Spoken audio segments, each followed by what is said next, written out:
이번 시간에는 항생제 스튜어드십을 위한 의료기관 내 조직과 추진 체계에 대해서 나누고자 합니다. 내용은 다음과 같습니다. 항생제 스튜어드십 프로그램을 의료기관에 적용하기 위해서는 어떤 단계가 있어야 되겠죠. 8단계를 소개하고요.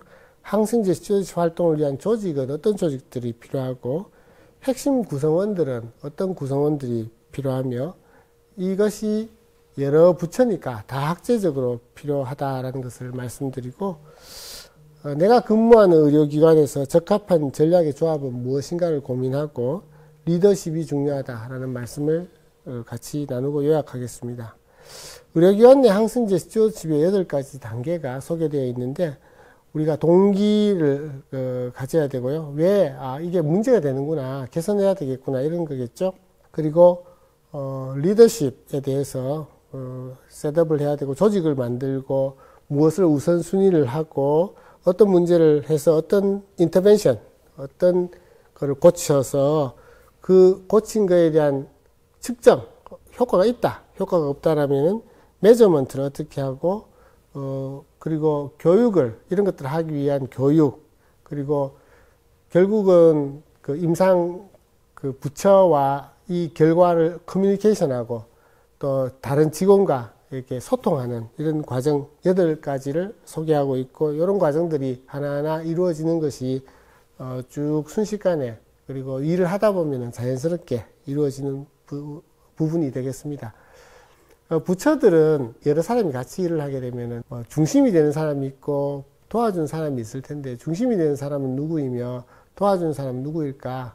라고 이렇게 그림을 그려보면은 안티마이크로비아 매니지먼트 팀 또는 안티마이크로비아 스튜어드십 팀 코어 멤버들을 2007년도 미국 항생제 스튜어드십 지침에는 감염내과 의사, 그리고 클리니컬 파마시스트, 임상 약사 중에서 감염이 트레이닝 되어 있는 사람, 그리고 헬스케어 에피데미올로지스트, 그리고 인펙션 프리벤셔니스트, 감염 관리하신 전공자, 그리고 미생물 전공자, 그리고 전산정보팀, 이런 부분들을 코어 멤버로 넣었습니다.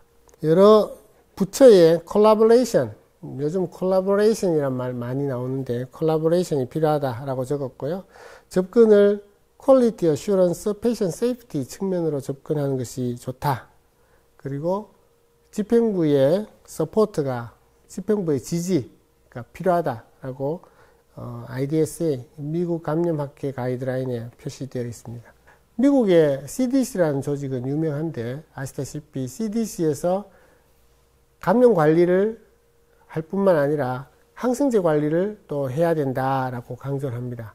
그 항생제 관리를 해야 되는 거에 대해서 7가지 코어 엘리먼트, 의료기관에서 항생제 관리를 위해서는 7가지의 것을 관심을 두고 수행을 해야 된다. 그 체계적으로는 이 그림에서 보면은 leadership, accountability, drug expertise, action, tracking, reporting, education, 이렇게 7가지를 줬습니다.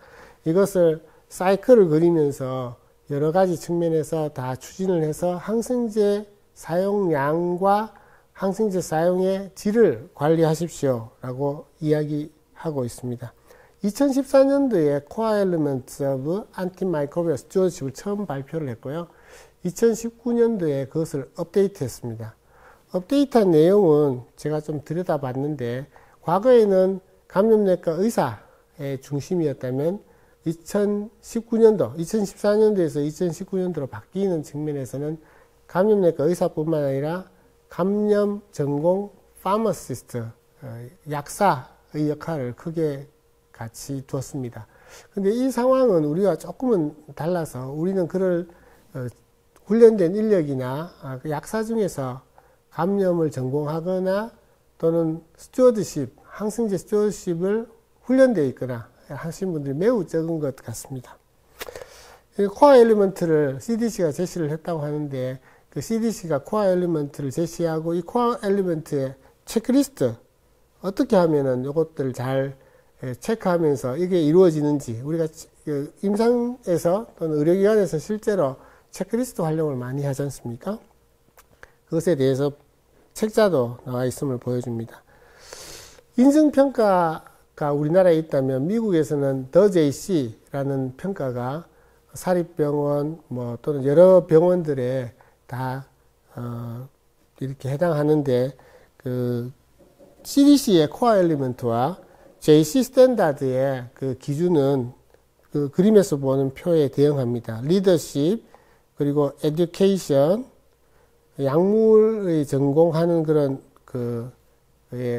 전문성, 그리고 실제적으로 이렇게 측정 가능한지, 그리고 그것에 추적을 하고 보고를 하고 그것에 따른 행동을 가져오는 그런 CDC의 코어 엘리먼트가 있고, JC 스탠다드는 이 표에서 그림에서 보시는 그와 같이 대응이 되겠습니다.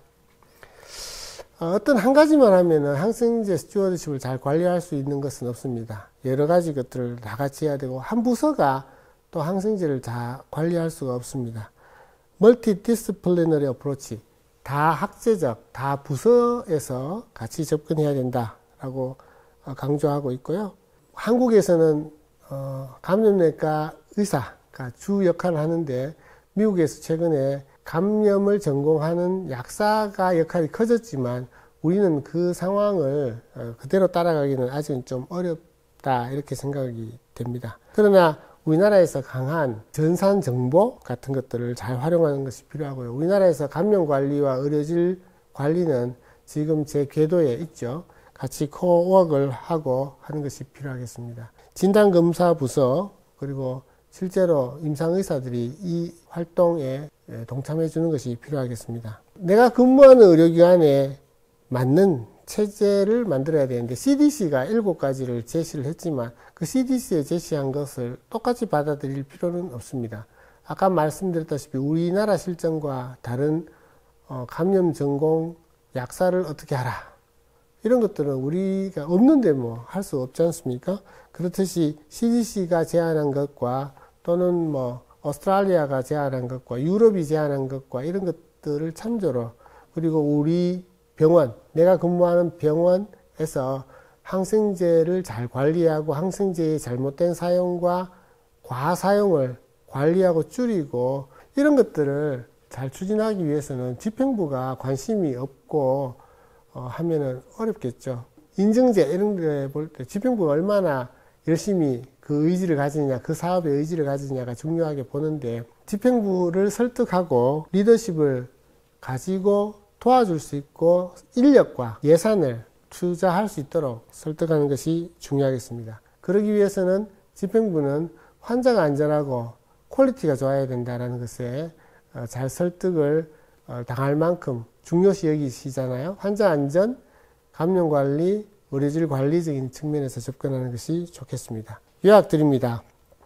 항생제 스튜어드십 프로그램은 그 의료기관에 적용하기 위해서는 단계를 거치게 됩니다. 동기가 필요하고 리더십이 필요하고 측정이 필요하고 레포트가 필요하고 커뮤니케이션이 필요한 등의 과정들이 필요한데, 이런 것들에 있어서 누가 주 세력으로 할 것인가는 CDC는 7가지를 제안했는데, 그 중에서 우리는 이런 것들을 중심으로 한다. 우리는 리더십과 또는 QI실과 감염관리와 이런 측면에서 접근한다. 이런 것들을 똑같이 할 필요는 없이 같이 하고, 그 코어 엘리먼트를 통해서 임상가와 접촉하고 여러 부서와 다 학제적으로 구성을 해서 내가 근무하는 의료기관에 항생제 스튜어드십이 잘 작동할 수 있도록 노력하는 것이 필요하고, 그때 리더십이 지지를 하면 훨씬 더 힘을 받는다라고 말씀드릴 수 있겠습니다.